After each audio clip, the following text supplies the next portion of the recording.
وما أرسلنا من رسول إلا بلسان قومه ليبين لهم فيضل الله من يشاء ويهدي من يشاء وهو العزيز الحكيم ولقد أرسلنا موسى بآياتنا أن أخرج قومك من الظلمات إلى النور وذكرهم بأيام الله إن في ذلك لآيات لكل صبار شكور وإذ قال موسى لقومه اذكروا نعمة الله عليكم إذ أنجاكم من آل فرعون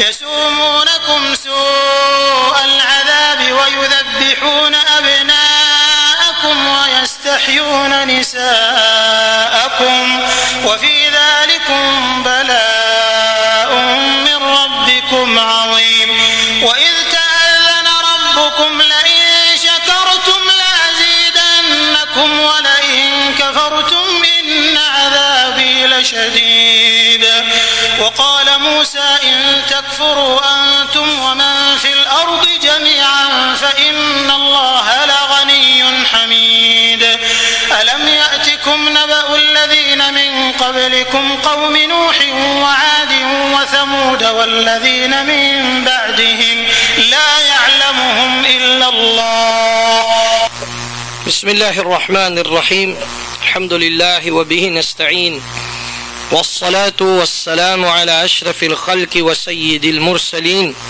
نبينا وحبيبنا محمد بن عبد الله وعلى آله وصحبه أجمعين أما بعد.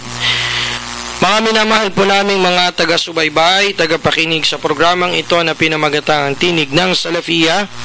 Narito na naman po tayo ulit sa ating programa. Ngayon, inshallah, ay araw ng Jumu'ah. At yun, inshallah, ay hanggang alas 5:30 tayo ng hapon dito po sa Philippine Time. And ako pa rin ang inyong kapatid at kasama sa Pagsasahing Papawid, Al-Akh Abu Ziyad Abdul Rahman Kadirao, na magbabati sa inyo ng pagbating itinuro sa atin ng Propeta Muhammad sallallahu alaihi wasallam sa mga kaisa natin sa aqida, kaisa natin sa manhaj as-salafiyya. Assalamu alaikum warahmatullahi wabarakatuh. At isang mahusay na pagsubaybay sa lahat ng ating mga taga-subaybay na mga non-Muslims, mga taga-saliksik at nagsisiyasat pa ng patuloy patungkol sa relihiyon ng mga propeta alaihimus salatu wassalam. At sa hapong ito, binabati natin ng isang magandang hapon ang ating station manager na si Roy Johnson at ganun din si Engineer Ronel Mandraso. Bago po yan, atin pong hinihiling na ang kagalingan para po sa Grand Mufti ng Region 9 and Palawan, si Sheikh Abdul Baqi Abu Bakar,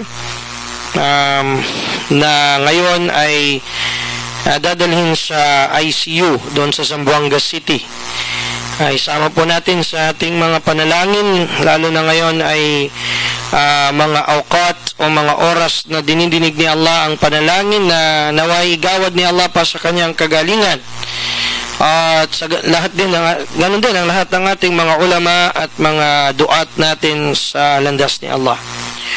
At ganun din lahat ng ating mga pinuno na mga kamusliman. Mga kapatid, sa hapon pong ito, inshallah, ay pagsagot sa mga katanungan.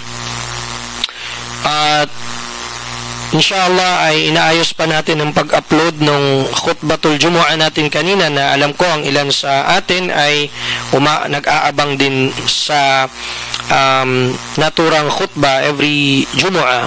Kaso lamang kanina naka-video yan kasi medyo mahina ang signal sa masjid ang data, kaya po natin minabuting i-video at inshallah tabaraka wa ta'ala ay atin pong mai-upload. I-convert lang po natin yun sa audio inshallah. Ating pagbati ng salam at sayang masiglang pakikinig kay Haruf Akhi Yusuf, kay Mustafa ibn Khalid, at sa iba pa nating mga kasamaan. Lapit ko na lang yung camera. Hindi pa wala pa si Brother Fahad. Ayan, kay Kuya Abu Muhammad Davides Senita, si Nisa Ismail, si Khel Aplal from Tagum City, salam po sa inyo dyan, at si Haruf Akhi Yusuf from Palimbang Sultan Kudarat, si Mustafa ibn Khalid, Ahmad Kahar from Jensan, si Teding bin Taib. Pabasahin po natin mga tanong nyo ngayon. So unahin muna natin itong kay Teding bin Taib. Sabi niya rito, salam Sheikh. Wa alaikum salam. Tanong ko lang about sa mga damit o anumang kasuotan ng haram. Halimbawa na lang yung sabaw ng baboy. Ano daw yun? Kasuotan ng haram. Hindi ko naintindihan yung tanong. Halimbawa na lang, sabaw ng baboy. Ano pong pubang okay, natalsikan, halimbawa. No? Maaari bang masuot sa sala? Pero hugasan. Although ang Shafi'iyya, mga ulama ng Shafi'iyya, kanilang pananaw is samahan na rin ng lupa, kagaya ng kapag na lawayan ng aso, sa rules ng ang aso ay nalawayan niya ang mga utensils, ay ganun din ang kanilang ruling sa damit at sa pag nakakain ka o hindi kaya sa tawag dito sa katawan mo, natalsikan ka, ang kanilang ginawang umda o dalilul dalilul o yung kanilang pangulo ng kanilang adilla ay ang hadith ng propeta sallallahu alaihi wasallam, idha walagha al-kalbu ala ina'i ahadikum falyaghsilhu sab'an awwaluha aw ulahunna bi at-turab ulahunna bil ma wa akhiruhunna wa ukhrahunna bit turab. Sa isa namang riwaya, baliktad naman, ulahunna bit turab wa ukhrahunna bil ma. Sinabi ng propeta sallallahu alaihi wasallam, at ito ay of course tanggap sa lahat ng mga madhahib, na kapag ang aso ay kanyang nalawayan, hadith muttafaqun alayh, ang anumang inyong vessel, utensils, ay hugasan nyo ng 7 beses. Ang unang paghugas nito ay lupa, pagkatapos ay tubig. Ang isa namang riwaya, unahin ng tubig at ang lupa ay huli. Ang pinalakas ng Shafi'iyya ay unahin ang tubig at ihuli ang lupa. Awfiruhunna بالتراب. ulahunna بالتراب وأخرهن بالماء. Isa naman, ulahunna بالماء وأخرهن بالتراب. So yun ang tinarjih ng Shafi'iyya. So sa lahat yun kanilang in-apply nila sa lahat, kasi para sa kanila hindi matatawag na taksis o pag-exclusive o pag-specify yung hadith na yun na samantala sa al-madhabul hanbali, ang kanilang pananaw, yung ulahunna bit-turab wa ukhrahunna bil-ma, dun lamang ma-apply sa aso at sa nalawayan ng aso. Sa Shafi'iyya, pati sa baboy, sa haram, anumang galing sa mga muharramat, in-apply nila lahat doon. Except kay Imam al-Bayhaqi, na sinabi niya para lang yun, khas lang yun para sa aso. At sa aso naman, para sa kanya, kung hindi lamang sa utensils, kundi sa pagkakonsume nito at sa mga damit sa katawan. Kay Imam Ahmad ibn Hanbal al-Shaybani rahimahullahu ta'ala, at mababasa nyo yan sa kitab ng ating kutub ng mga Hanabila. Number 1 doon, ang ikhtisar nito kay Ibn Qudama, kay Ibn Taymiyyah rahimahumallahu tabaraka wa ta'ala, at ganoon din kay Imam al-Khiraqi at kay Imam al-Buhuti. Si Imam Ahmad, ang kanyang pananaw ay khas lang yon, specified lang yon para sa nalawayan na utensils ng aso. So kapag mga damit na hindi nakasamang hugasan pa ng tawag dito,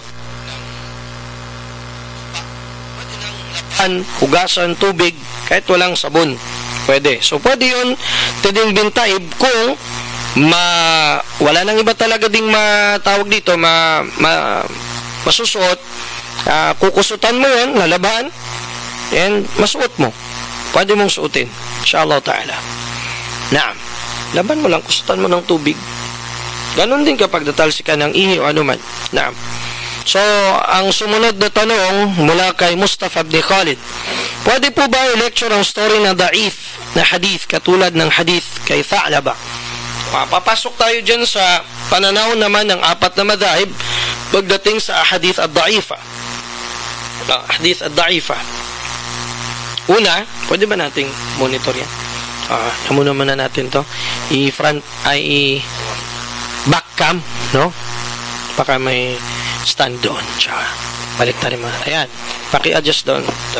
Okay. So, una is ang ruling sa sa hadith ad-da'ifa. Jumhurul ulama ng mga muhaddithun, jumhurul muhaddithun, kasama na doon si Imam Ahmad, si Imam Az-Zuhri, si Imam at iba pang mga imma, Ibn Hajar al-Asqalani at iba pa. Ang pananaw nila sa paggamit ng ahadith ad-da'ifa pagdating sa ibada, pagsamba, wajib, hukom nito ay hindi pwedeng gamitin. Muttafaq ang kanilang pananaw dyan. Doon lang sila nagkaiba ng pananaw kapag ito ay sa fadailul a'mal o targhib wa tarhib kung tawagin, sa mga virtues ng mga gawain at sa targhib wa tarhib. Halimbawa, pag-encourage at pagbibigay babala. So, kay Imam Ahmad ibn Hanbal al-Shaybani rahimahullah ta'ala, may mga syurut. Nilagyan niya ngayon ng syurut. Sa jumhur, ang pananaw ng jumhur, kahit sa fadailul a'mal o sa virtues of good deeds o pagsamba, targhib wa tarhib, hindi pwedeng kumuha sa da'if. Khususan idha kana al-hadith ad-da'if la yajuzu injibaruhu ila al-hasan. Terms. Sabihin, halimbawa kung ang hadith na yun ay sobrang da'if at hindi talaga mahila na maging hasan, bawal na kunin bilang dalil kahit pa ito ay sa targhib o tarhib. Pananaw ng jumhur. Kay Imam Ahmad ibn Hanbal, may syurut siya. Unang shart na kanyang nilagay, sabi niya, an la yukhalifa al-hadith as-sahih. Pwede ikasabi niya sa targhib at tarhib ang hadith ad-da'if kung hindi siya tuwiran o